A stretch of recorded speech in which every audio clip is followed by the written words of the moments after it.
Okay guys, so we're back again to see how the Savage A22R shoots. So as you guys asked and as I promised, I got a stock standard one here. Only difference is it does have a stainless barrel and action. Okay, so this is the one I can get a hold of. So I'm pretty keen to see how this one shoots. First impressions of it though, feels very sturdy. Okay, I just hope that this shoots a lot better and I don't have any magazine issues. I mean, it's certainly not hanging down like it was with that MDT chassis, and I've already tried there with the safety. So put it on safe, pull the trigger, take it off safe, and it doesn't fire. So we're off to a really good start. So I've got exactly the same ammunition. We'll shoot at 50 yards and we'll just see how we go and compare the two.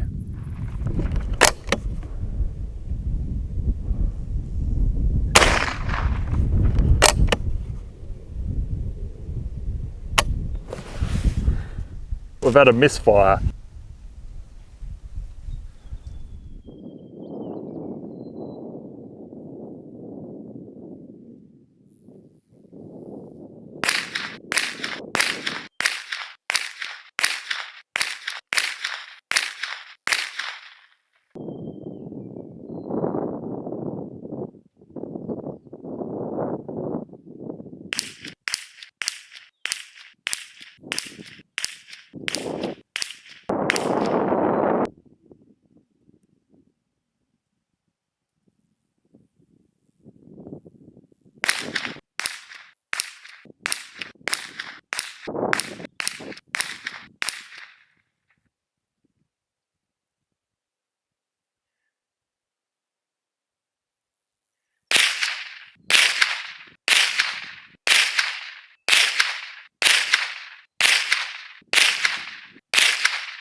Okay guys, so definitely better groups with the stock standard version here.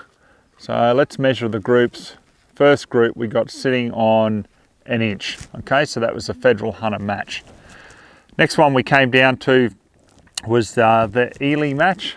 I was hoping for a bit better than that, to be honest, but we've come in at about 0.8 of an inch. Then we come up to RWS high velocity. Now we had a flyer that's blown us out there to 1.2 inches. Then the CCI VELOCITOR. Now that was quite good. I had quite a few shots, you know, just hole through hole there. That's come into probably just on 0.9 of an inch. Then the ELEY subsonics, a little bit tighter again. We're down to 0.8 of an inch. Okay, so I've got 10 rounds of the CCI VELOCITOR. Now I just want to do a cycle test with this to make sure we've got no jams. Now obviously when I'm shooting off the bench there, you know, I'm taking my time to try to get the best accuracy from the rifle. So let's just see how we go.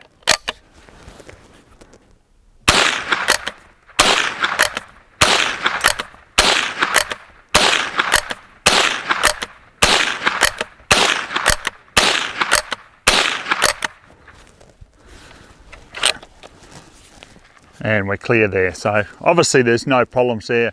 I don't have the magazine issues or any of the feeding issues that I had previously with the last one I reviewed.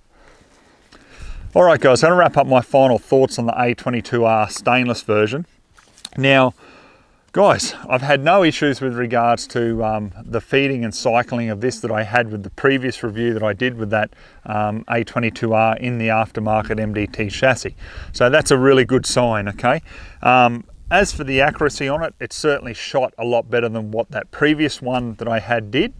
However, you know, I'm still not like super excited about the accuracy, but you have to be very, very realistic. Now, these rifles in the standard blue version, you know, in some places over in the States, in the semi-auto version, obviously the A22, you know, sell for just over $200 US. So you have to be realistic with, you know, what you can expect for what you're paying. So, you know, I'm not expecting this thing to shoot like an ant shoots, to be fair. So accuracy wise, yeah, look, not too bad. I would have liked to have seen something a little bit better. Now the overall feel of the rifle, the one thing that I just am finding very hard to get used to is, you know, when you fire, the action's back, and just pulling that lever, and to me it just feels weird.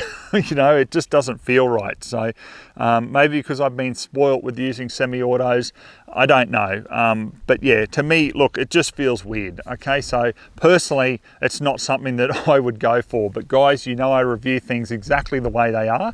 So, you know, if this sort of design and everything appeals to you, well, look, so be it, you know, each to their own. So anyhow, guys, overall, definitely a vast improvement over that previous one that I had, and, you know, reasonably priced here in Australia, but once again, we're getting hit with that terrible exchange rate. So, you know, I hope you got enough information to make up your own mind on whether this rifle is what you're looking for. We'll leave the review at that, guys, so till next time, we'll catch you then.